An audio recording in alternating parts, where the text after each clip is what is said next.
जी प्रधान जी, आपका नाम और यूनियन।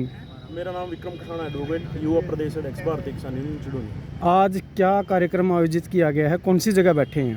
देखिए, आज जिला सचिवालय कैथल में 10 बजे से लेकर 4 बजे तक पंजाब के आंदोलन, जो पंजाब में आंदोलन चला हुआ है एमएसपी को लेकर, मैं पंजाब का नहीं पूरे देश का आंदोलन कहूँगा, और आदरणीय जगदीश डल्लेवाल जी जिनके अमर अनशन का 25वां दिन है, उनके समर्थन में भारतीय किसान यूनियन चिड़ोनी ने आज पूरे देश भर में जिला मुख्यालयों पर 10 बजे से लेकर 4 बजे तक 11 या उससे अधिक अगर कोई किसान साथी बैठना चाहे वो भूख हड़ताल पर रहेंगे उनके समर्थन में। जी, तो क्या इससे कुछ फ़ायदा मिलेगा? जब अनशन से कुछ सरकार नहीं मान रही है, आपके इस एक दिन के कार्यक्रम से सरकार मानेगी? देखिए, हम सरकार को बार बार चेता रहे हैं कि सरकार मान जाए, वरना हमें कोई ऐसा कठोर कदम या कोई कठोर फैसला लेना पड़े उसके लिए भी हम तैयार हैं। हम बार बार सरकार से यही मांग कर रहे हैं कि आप आदरणीय जगदीश डल्लेवाल जी का अनशन तड़वाकर और जो एमएसपी की लंबित मांग है उसको पूरा करने का काम करें। जी, मैं आप लोगों के चैनल के माध्यम से बताना चाहता हूँ और एक लेटर दिखाना चाहता हूँ आपको। ये 9 दिसंबर 2021 का लेटर है,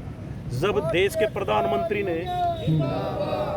के प्रधानमंत्री ने 3 कृषि कानूनों को यह कहा कि हम किसानों को समझा नहीं पाए और हम ये 3 कृषि कानून वापस लेते हैं। इनमें क्या है कि पहली जो मांग है उसमें देश के प्रधानमंत्री ने कहा था कि एमएसपी थी, एमएसपी है, एमएसपी रहेगी। उसको लेकर एमएसपी की कमेटी गठित की थी। उस कमेटी में कृषि वैज्ञानिक, सरकार के अधिकारी, प्रशासनिक अधिकारी और एसकेएम के कुछ सदस्यों को लेने की बात हुई थी।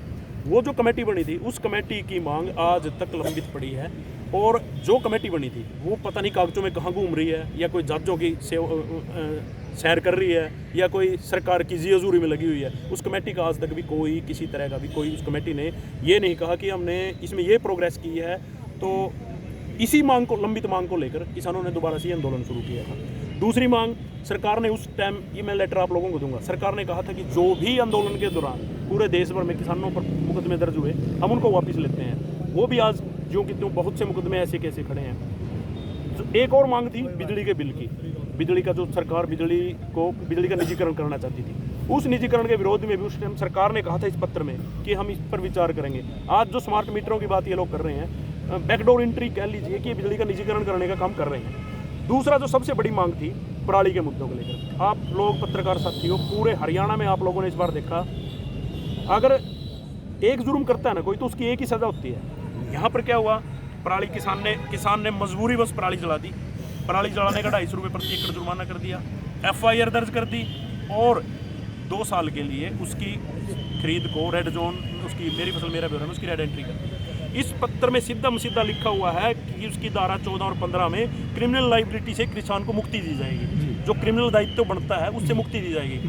मैं आप पत्रकार साथियों के माध्यम से कहना चाहता हूँ कि सरकार जिन 3 कृषि कानूनों को लेकर सरकार ने माफ़ी मांगी थी और 3 कृषि कानून वापस लेने की बात करी थी, पिछले दरवाजे से वही 3 कृषि कानून अब सरकार लेके आ रही है। इसको लेकर देश का किसान फिर से सड़कों पर आने के लिए मजबूर है, और हम कोई नई चीज़ नहीं मांग रहे, हम वही चीज़ मांग रहे हैं जो सरकार ने इस पत्र में लिखा था कि एमएसपी की गारंटी देंगे, पराली के कानून को निरस्त करेंगे, बिजली बिल का जो नया मसौदा है उसमें जो ड्राफ्टिंग होगी उसमें शासन प्रशासन और किसान संगठनों को और तमाम बुद्धिजीवी लोगों को बैठकर उसका एक ड्राफ्टिंग तैयार करेंगे। लेकिन आज तक सरकार ने कुछ नहीं किया। अब जो एक नया कृषि ड्राफ्टिंग ये लेकर आए हैं मसौदा कि मंडी से बाहर भी एक प्राइवेट मंडी होगी, ये तमाम वही सारे के सारे मुद्दे हैं जो किसान आंदोलन में किसानों ने सरकार के साथ लड़के वापसी करवाए थे, लेकिन सरकार पिछले दरवाजे से इनको वापसी नहीं। शुक्रिया, धन्यवाद।